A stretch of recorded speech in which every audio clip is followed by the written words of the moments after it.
اردو پڑھتے ہیں ساتھ. یسمعو وہ سنتا ہے, یسمعو یسمعو وہ سنتا ہے, یا وہ سنے گا بھی ہو سکتا ہے. یسمعو یسمعون وہ سب سنتے ہیں. یسمعون وہ سب سنتے ہیں. تسمعو آپ سنتے ہیں. اسمعو اسمعو آپ سنتے ہیں. اسمعو میں سنتا ہوں. اسمعو اسمعو میں سنتا ہوں. تسمعون آپ سب سنتے ہیں. تسمعون آپ سب تسمعون آپ سب سنتے ہیں. نسمعو ہم سب سنتے ہیں. نسمعو نسمعو ہم سب سنتے ہیں. یسمعو آپ وہ سنتا ہے. یسمعو وہ سنتا ہے. یسمعو وہ سنتا ہے. یسمعون وہ سب سنتے ہیں. یسمعون وہ سب سنتے ہیں. تسمعو آپ سنتے ہیں. تسمعو تسمعو آپ سنتے ہیں. اسمعو میں سنتا ہوں. اسمعو میں سنتا ہوں. تسمعون آپ سب سنتے ہیں. تسمعون آپ سب سنتے ہیں. نسمعو ہم سب سنتے ہیں. نسمعو ہم سب سنتے ہیں. یسمعو یسمعون یسمعو یسمعون تسمعو اسمعو اسمعو اسمعو تسمعون نسمعو. تسمعون نسمعو. یہ اگر آپ دیکھیں نا تو یہ یفعلو کی طرح ہے یا یفتحو کی طرح ہی ہے. جی یفتحو جی بالکل. یا یسمعو تو بالکل سیم ہے. یسمعو یسمعون یسمعو یسمعو یسمعون تسمعو اسمعو اسمعو اسمعو تسمعون نسمعو. تسمعون تسمعون نسمعو.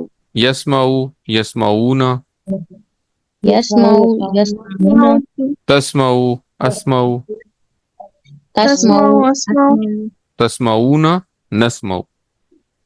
تسمعون. اچھا اب ماذا ہم نے ایک نیا لفظ سیکھنا ہے آج. ماذا کا مطلب ہوتا ہے کیا. ٹھیک ہے. ماذا یسمعو وہ کیا سنتا ہے. ماذا یسمعو یسمعو القرآن وہ قرآن سنتا ہے. اب قرآن نہ ہے تو اس کا کیا مطلب ہے کہ قرآن جو ہے یہ آبجیکٹ ہے, یعنی کہ جو چیز سنی جا رہی ہے وہ قرآن ہے. اور اگر ہوتا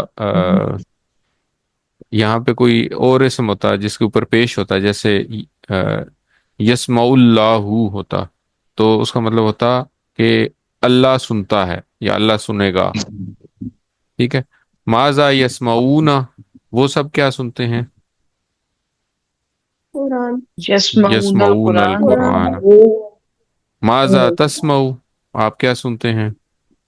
اسمع القرآن. اسمع القرآن میں قرآن سنتا ہوں. ماذا تسمعون آپ سب کیا سنتے ہیں. نسمع نسمع القرآن. القرآن ہم سب قرآن سنتے ہیں. الحمدللہ. تو اب سامعہ کی طرح جو باقی دو الفاظ تھے وہ کیا تھے. عاملہ اور علیمہ. تو علیمہ اور عاملہ جو ہے ان کا جب پڑھیں گے تو یہ بنے گا یعلم وہ جانتا ہے, یعلمون وہ سب جانتے ہیں, تعلم آپ جانتے ہیں, عالم میں جانتا ہوں, تعلمون آپ سب جانتے ہیں, نعلم ہم سب جانتے ہیں. تو ایک دفعہ میرے ساتھ پڑھیں یہ ذرا, یہ آپ کا ہوم ورک ہے تو ہم تھوڑا سا جلدی سے اس کو ریوائز کر لیتے ہیں تاکہ آپ کو آسانی ہو جائے. یعلم وہ جانتا ہے, یعلم وہ جانتا ہے, یعلمون وہ سب جانتے ہیں, یعلمون وہ سب جانتے ہیں, تعلم آپ جانتے ہیں, تعلم آپ جانتے ہیں, عالم میں جانتا ہوں, عالم میں جانتا ہوں, تعلمون آپ سب جانتے ہیں, تعلمون آپ سب جانتے ہیں, نعلمون ہم سب جانتے ہیں, نعلم ہم سب جانتے ہیں, یعلم یعلمون یعلم یعلمون تعلم عالم عالم عالم تعلمون نعلم. عالمون نعلم. اور اگلا ہے عاملہ. عاملہ کا جو فعل مضارع ہے وہ اس طرح بنتا ہے یعملو وہ عمل کرتا ہے، یعملون وہ سب عمل کرتے ہیں، تعملو آپ عمل کرتے ہیں، عملو میں عمل کرتا ہوں، تعملون آپ سب عمل کرتے ہیں، نعملو ہم سب عمل کرتے ہیں۔ تو میرے ساتھ پڑھیں، آپ کو تھوڑا سا ریوائز کراتے ہیں۔ یعملو وہ عمل کرتا ہے، یعملو عمل کرتا ہے، یعملون وہ سب عمل کرتے ہیں، یعملون وہ سب عمل کرتے ہیں، تعملو آپ عمل کرتے ہیں، تعملو آپ عمل کرتے ہیں، عملو میں عمل کرتا ہوں، عملو میں عمل کرتا ہوں، تعملون آپ سب عمل کرتے ہیں، تعملون آپ سب عمل کرتے ہیں، نعملو ہم سب عمل کرتے ہیں، نعملو ہم سب عمل کرتے ہیں، یعملو یعملون یعملو یعملون، تعملو عملو نعملو عملو، تعملون نعملو۔ الحمدللہ۔ تعملون نعملو۔ تو آج کا سبق ہمارا ختم ہوا، تو اس کے ساتھ ہی ہمارا فعل مضارع بھی ختم ہو گیا۔ آج کا نقطہ تعلیم ہے 7واں ہوم ورک، ان صورتوں کو پڑھیے جن کو آپ سمجھتے ہیں، یعنی جو آپ کو زبانی آتی۔ تو ہم میں سے زیادہ تر لوگ جو ہے نا وہ ایک ہی صورت بار بار پڑھتے ہیں، قرآن کریم کی کوئی ایک صورت ہوتی ہے جو انہوں نے یاد کی ہوئی ہوتی ہے، تو وہی صورت بار بار پڑھتے رہتے ہیں۔ مثال کے طور پہ کچھ لوگ جو ہیں وہ ان اعطینٰ کل کوثر بہت زیادہ پڑھتے ہیں، اور ہم جب نماز یاد کرتے ہیں تو ہمیں قل هو اللہ احد یاد کرائی جاتی ہے ساتھ، تو عام طور پہ ہماری یہ بھی عادت ہوتی ہے کہ ہم ہر رکعت میں قل هو اللہ احد ہی پڑھتے ہیں۔ تو اس میں کوئی مذائقہ نہیں ہے کہ اگر آپ ایک ہی صورت پڑھتے رہیں تو اس میں کوئی بری بات نہیں ہے، کوئی نقصان نہیں ہے، لیکن اگر آپ مختلف صورتیں پڑھیں گے، اور خاص طور پر وہ صورتیں جو آپ جن کے معنی آپ کو یاد ہوں، جن میں آپ کو سمجھ آ رہی ہو کہ کیا پڑھا جا رہا ہے، تو اس کے کچھ فائدے ہیں، اس کے کچھ فائدے ہوں گے آپ کو۔ ایک تو یہ ہوگا کہ آپ کو تلاوت کرنے میں سے خوشی ہوگی، دوسرا یہ کہ آپ کی توجہ نماز کی طرف زیادہ ہوگی۔ جب آپ ایک ہی صورت بار بار پڑھ رہے ہوتے ہیں تو آپ وہ ایز اے روٹین پڑھ رہے ہوتے ہیں، آپ کا دھیان کہیں اور ہوتا ہے اور آپ کی زبان وہ الفاظ پڑھ رہی ہوتی ہے۔ لیکن جب اب آپ صورت بدل کے پڑھیں گے اور اس کے معنی پہ غور کریں گے تو آپ کی توجہ ہو جائے گی نماز میں، جب توجہ زیادہ ہوگی تو اجر بھی زیادہ ہوگا انشاءاللہ۔ اور تیسرا کام کیا ہوگا کہ الفاظ معنی کا اعادہ ہوگا۔ تو اگر آپ جو بھی صورت پڑھیں اس میں آپ ان الفاظ کو پہچاننے کی کوشش کریں جو الفاظ آپ پڑھ چکے ہیں، تو اس سے کیا فائدہ ہوگا؟ اس سے یہ فائدہ ہوگا کہ آپ کو اس صورت کا مطلب جو ہے وہ سمجھ آنا شروع ہو جائے گا۔ پھر ان میں سے کچھ الفاظ ہوں گے جو آپ نے اس کورس میں پڑھے ہوئے ہوں گے یا آپ کو آتے ہوں گے، تو آپ کو ان آیات کا مطلب آئے گا، اور کچھ الفاظ ایسے ہوں گے جو آپ کو نہیں آتے ہوں گے، تو آپ کو کیوراسٹی ہوگی کہ میں قرآن کھول کے دیکھوں کہ یہ جو الفاظ مجھے نہیں آتے ان کا کیا مطلب ہے۔ اور آخری چیز یہ کہ آپ کا حافظہ پختہ ہوگا، جو صورتیں آپ کو یاد ہیں وہ آپ کو یاد رہیں گی۔ جب آپ یاد کی ہوئی صورتوں کو کچھ ٹائم نہ پڑھیں تو وہ بھولنی شروع ہو جاتی ہیں، تو اس سے آپ کی جو یاد کی ہوئی صورتیں ہیں وہ بھی آپ کو یاد رہیں گی۔ تو اس طرح نیت کریں کہ آج سے ہم جو صورتیں ہمیں یاد ہیں قرآن کریم کی، جو صورتیں ہمیں یاد ہیں، ہم اپنی نماز میں ان صورتوں کو پڑھنے کی کوشش کریں گے انشاءاللہ۔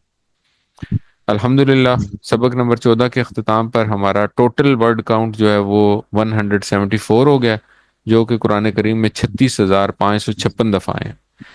ہمارا اس کورس QC1 کا جو ٹارگٹ ہے وہ ہم قریب پہنچتے جا رہے ہیں، 14 اسباق ہو چکے ہیں، 6 اسباق رہ گئے ہیں الحمدللہ، اور 232 الفاظ ہم نے سیکھنے ہیں، جن میں سے ہم 174 الفاظ سیکھ چکے ہیں، اور قرآن کریم میں جو ہمارا ٹارگٹ ہے وہ 41,000 تک تھا، تو ہم 36,500 الفاظ کے قریب پہنچ گئے ہیں، تو انشاءاللہ ہم اپنے مقصد کے بہت قریب ہیں۔ 7 ہوم ورک یاد رکھیں۔ 7 ہوم ورک میں 2 تلاوت کے ہیں، 5 منٹ مصحف سے پڑھنا، 5 منٹ حافظے سے پڑھنا، 2 پڑھنے کے ہیں، ایک ٹیکسٹ بک سے پڑھنا ہے اور ایک پاکٹ بک یا ورک شیٹ سے پڑھنا۔ اس کے علاوہ اس کورس کا قواعد کو سننا، اپنے ساتھیوں سے کورس کی باتیں کرنا، اور نماز میں مختلف صورتوں کی تلاوت کرنا۔ یاد رکھیے کہ اللہ تعالیٰ نے قرآن سیکھنے کے لیے آپ کا انتخاب کیا ہے، اس انتخاب کو نظر انداز مت کریں، اپنے لیے دعا کریں، رب زدنی علما، اے اللہ میرے علم میں اضافہ فرما، اور اپنے ساتھیوں کے لیے دعا کریں، اے اللہ قرآن کی کلاس میں قرآن کو سیکھنے میں ہماری مدد فرما، اور ووکیبلری کارڈ ایک دفعہ پھر اس کو اپنی ووکیبلری کو اپڈیٹ کرنے کے لیے استعمال کریں، اور جو کچھ آپ نے سیکھا اس کو سکھانا بھی آسان ہے، سیکھنا آسان ہے، اس کو سکھانا بھی آسان ہے، تو سکھائیے، اپنے ارد گرد جو لوگ ہیں ان کو سکھائیے تاکہ آپ کو یاد رہے، اور پھر بعد میں جب ٹریننگ چاہیے ہوگی ٹیچر بننے کے لیے تو انشاءاللہ وہ بھی ملے گی۔ اللہ تعالیٰ سے دعا ہے کہ وہ ہمیں قرآن کو پڑھنے، سمجھنے، غور کرنے، یاد کرنے، عمل کرنے اور پھیلانے کی توفیق عطا فرمائے۔ سبحانک اللہم و بحمدک، نشہد ان لا الہ الا انت، نستغفرک و نتوب الیک۔ السلام علیکم ورحمۃ اللہ وبرکاتہ۔